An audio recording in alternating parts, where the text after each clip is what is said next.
Okay guys, so here's the Cougar. It's right next to mine. God, it's windy as hell out.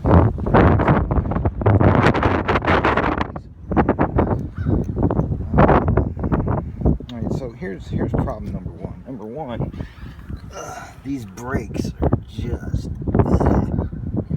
they're just all tore up.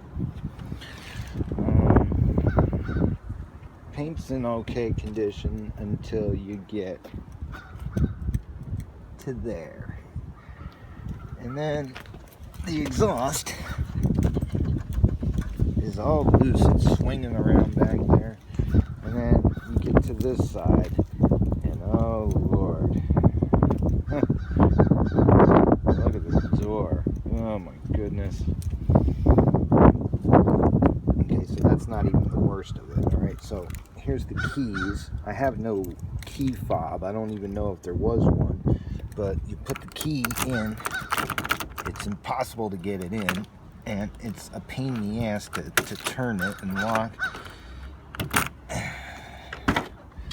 And then the door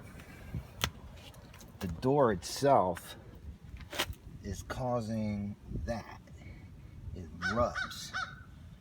So I'm thinking the bushing in the door is beat. The inside's okay, And wait till you see this.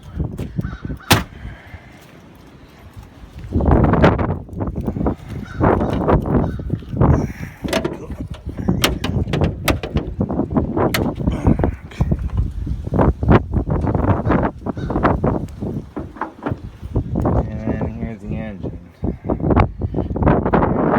Buddy. Old and crusty.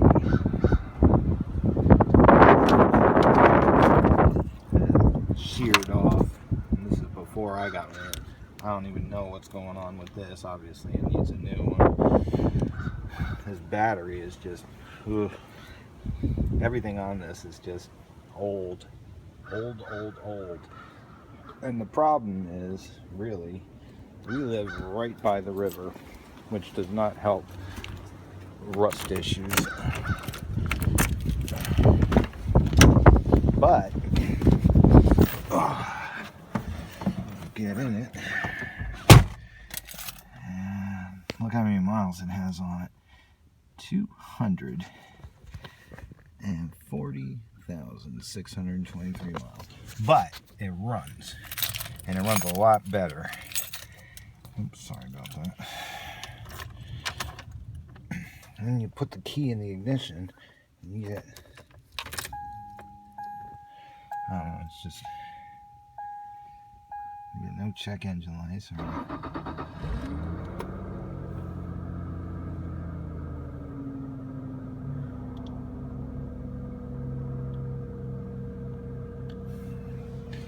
And I do have a moosing issue. I have no idea what that was. Alright, there we go.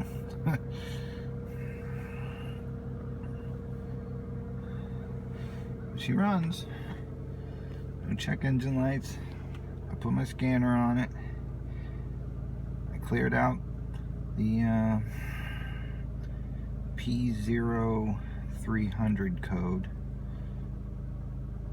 which is the misfire. It was misfiring from cylinders 1 and 3, and it turns out that where my mom took this, they crossed the wires. And I'm under the sneaky suspicion that, they messed with the car on purpose and then told her it was going to cost $3,000 to fix it. And so she's like, this thing isn't worth $3,000, and got herself a Prius. Well, I got here and tightened a bunch of things up and checked the firing order, and it was the ignition wires were incorrectly installed, and runs good now. But here's the problem with this, and I know it's the idle air control valve, but trying to get that thing off is really a pain in the neck.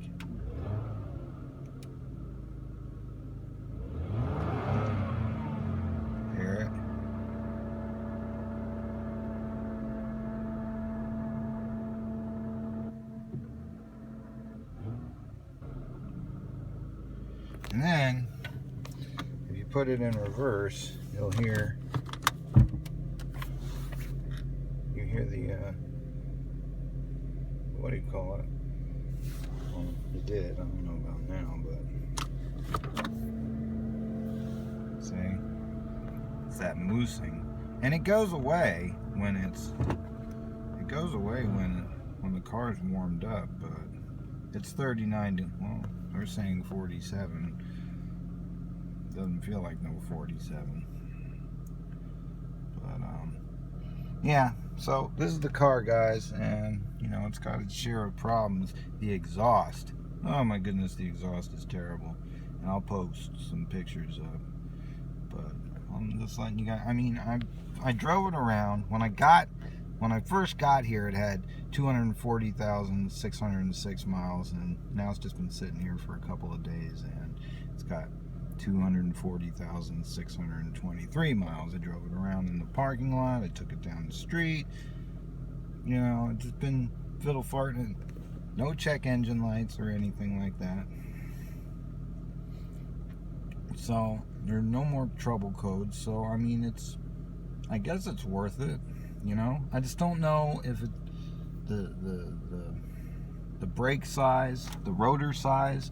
I know there's a 260 millimeter and a 278, but look, there's no cruise control. Even though my grandmother, who originally bought this, she ordered cruise control, but when they gave it to her, there's no cruise control. But it's got fog lights. You know, it's got the fog light option. You know, so I don't know what else. You know, the cup holder seems broken, but you know, and the lights are on up here. You know, I turned that off. You know, hitting that sequence down here.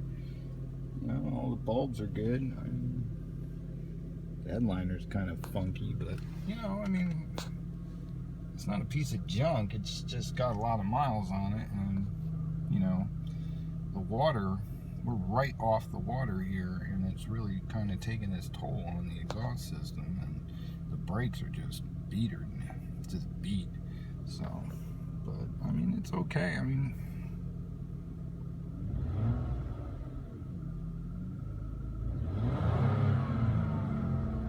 then you get that moosing.